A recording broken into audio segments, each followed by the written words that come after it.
Et ça fait boum boum boum boum boum. Cette semaine, encore une fois pour la recette, ma collègue Mélanie est allée rejoindre Marie-Christine à la chopinerie à Châteauguay qui nous prépare un croissant aux amandes.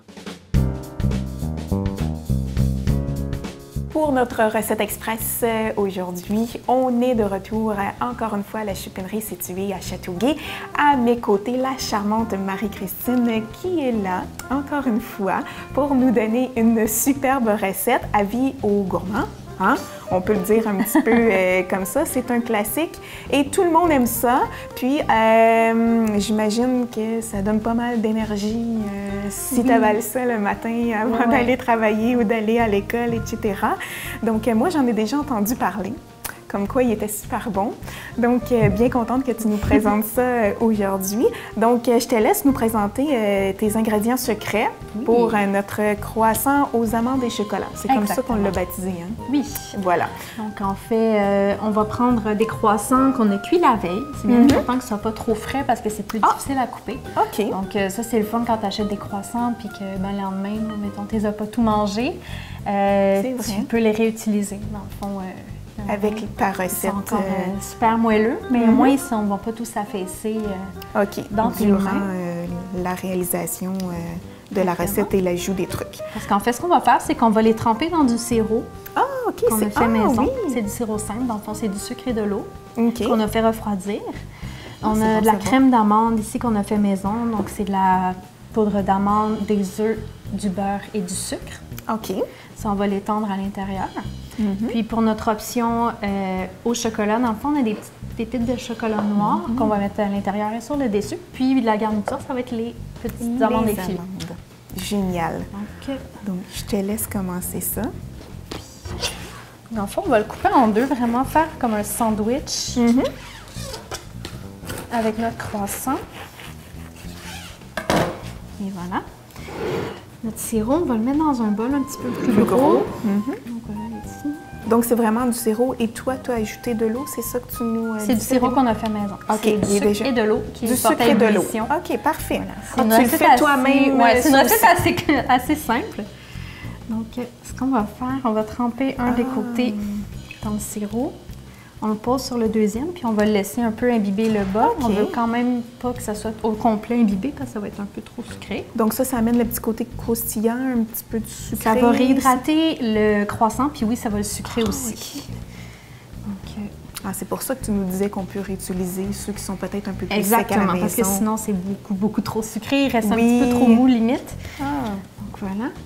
Puis on peut y aller aussi avec des chocolatines qu'on a achetées à l'avance. Donc nous, on va garnir nos croissants, mais si on a des chocolatines aussi, ça fait très bien la job. Pour la garniture, on étale un peu à l'intérieur. Donc c'est au goût ou quand même une bonne quantité pour que ce soit goûteux? Au goût, mais pas trop quand même parce qu'on veut le cuire assez rapidement. Donc là, ici.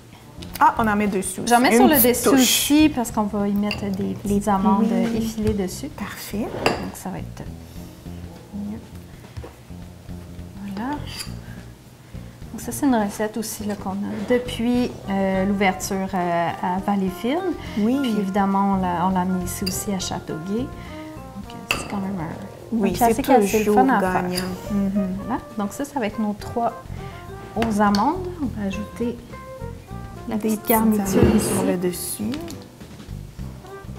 Comme ça. Et puis, pour celui au chocolat, ça va être la même chose. Par contre, on va ajouter les pépites de chocolat à l'intérieur. À l'intérieur.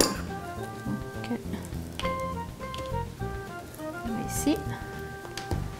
On referme. Puis, on va mettre une autre petite couche par-dessus.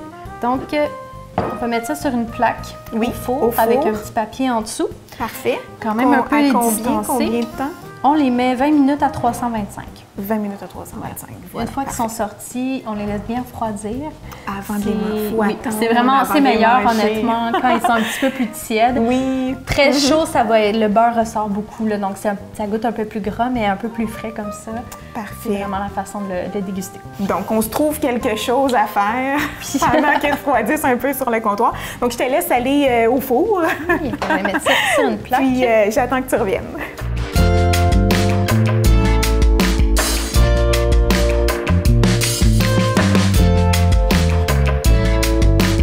Alors, tic, tic, tic, tic, 20 minutes plus tard, c'est fait. Hein? Donc, on en a profité pour jaser pendant ce temps-là, pour pas y toucher, parce qu'il faut attendre quand même, comme on vous dit, quelques minutes après, avant de le déguster, question qu'il soit à son meilleur. Tu as ajouté, Marie-Christine, ta petite touche personnelle? Oui, on ajoute un petit peu de sucre glace saupoudré dessus avec un petit tamis. Et voilà, c'est prêt à déguster. Voilà, encore plus de sucre et d'énergie pour passer au travers la journée. Donc, on rappelle aux gens à la maison que la recette est disponible au www.tvso.ca. Puis sinon, vous pouvez simplement reculer la petite flèche et nous réécouter à nouveau pour réaliser la belle recette. Ou encore une fois, vous pouvez passer à la chopinerie. Il y en a tous les matins, autant à Châteauguay qu'à Valleyfield. Donc, Marie-Christine Gouraud, merci pour tes superbes recettes et bon succès à ton entreprise. Merci.